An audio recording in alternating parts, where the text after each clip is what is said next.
Yeah. Hi, it's Kim with Better After 50, and today I'm going to talk about my diagnosis of iron deficiency anemia and what that has to do with my Telogen effluvium and the treatments that I used to improve. So stay tuned.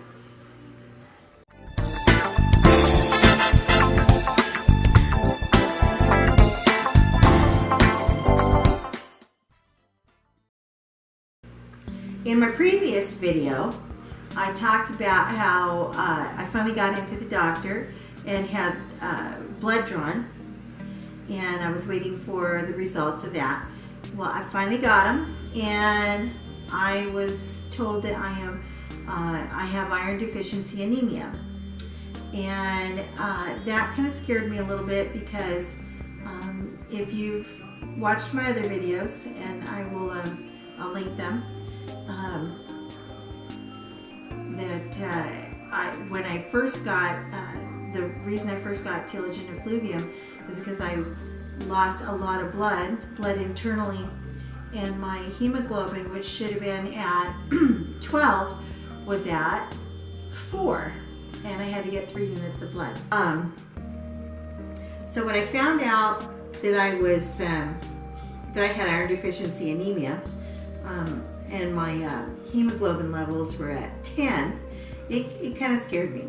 So I got the iron tablets right away that the doctor said I needed to start taking, and I'm taking 325 milligrams of ferrous sulfate, which is, I didn't know this was a thing, but there's a difference between the ferrous sulfate and the elemental iron.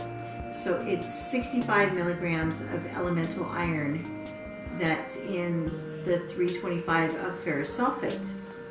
I didn't even know that was a thing, but it is. Let's see.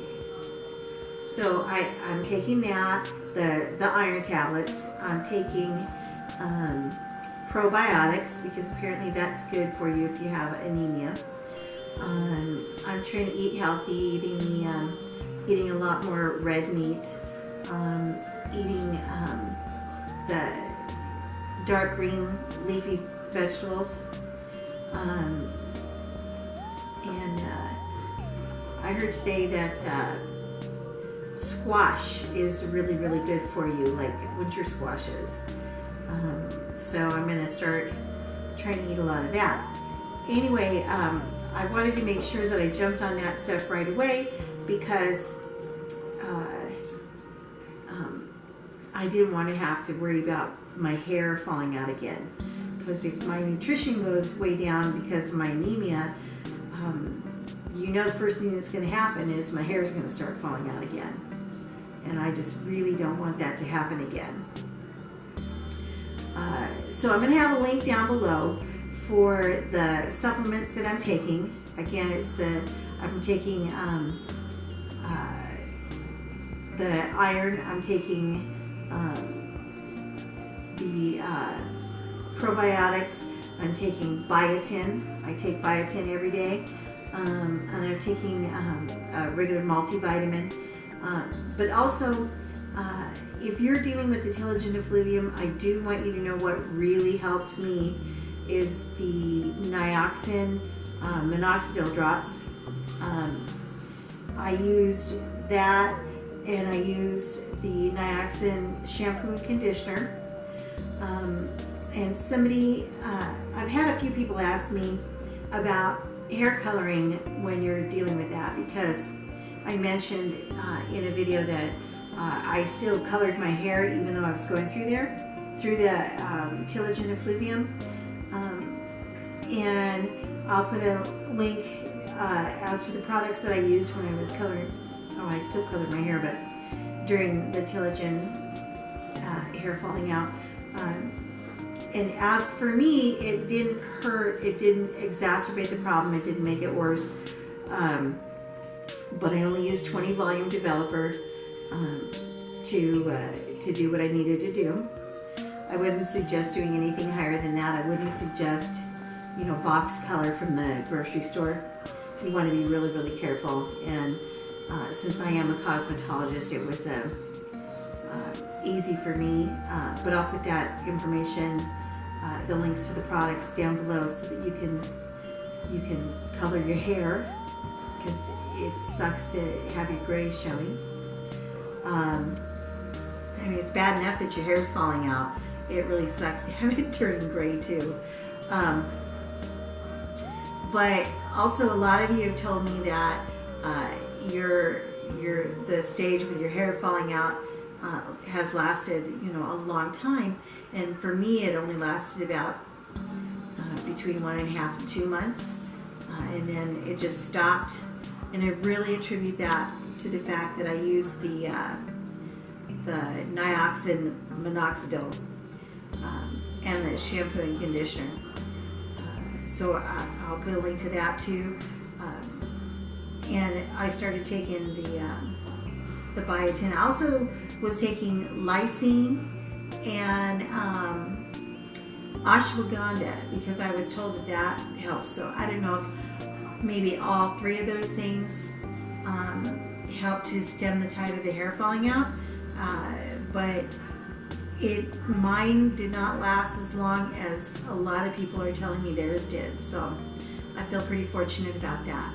But I will say, I think a lot of people are saying that their hair was falling out from stress. I might have thought that was stress for me too, because the symptoms for anemia are fatigue, rapid heartbeat, weakness, dizziness, swelling and soreness of the tongue, and things like that. And you might attribute that to just being stressed out, because I've been starting to feel weak and tired again lately, and I work a lot, so I started thinking, well, maybe it's just stressed out from work. But that's not the case. I have the iron deficiency anemia, which I need to be on top of. So make sure that you're on top of your health issues, whatever they may be. If you don't think you have any, get checked anyway, because you just don't know. I mean, I didn't know until I wound up in the hospital that anything was wrong, other than I was just working a lot and I was tired. But I'm not that old. I shouldn't be that tired already. So taking the iron makes me feel kind of sick, but I'm really working on my nutrition. And it also makes me think about, I think that supplements are really, really important, because I don't think the food that we get that's grown today on these huge corporate farms, I don't think it has the nutrition that food used to have. So I think that's one reason why maybe a lot of people are suffering from Telogen effluvium. I never heard of this before until it hit me like a freight train. So hopefully this video helps you. If it had some information that helps you, give it a thumbs up, give it a like, share it with a friend if you think it'll help them. The reason I started making these is because when I was looking for information, I couldn't find the information that I really needed. So that's why I started doing this. And consider subscribing. I'd love to have you as a subscriber. I'm trying to build this channel, and I plan on doing other more fun videos rather than just the Telogen effluvium. So again, thanks for watching, and I hope this helped you. And it's Christmas time right now, so Merry Christmas. Bye.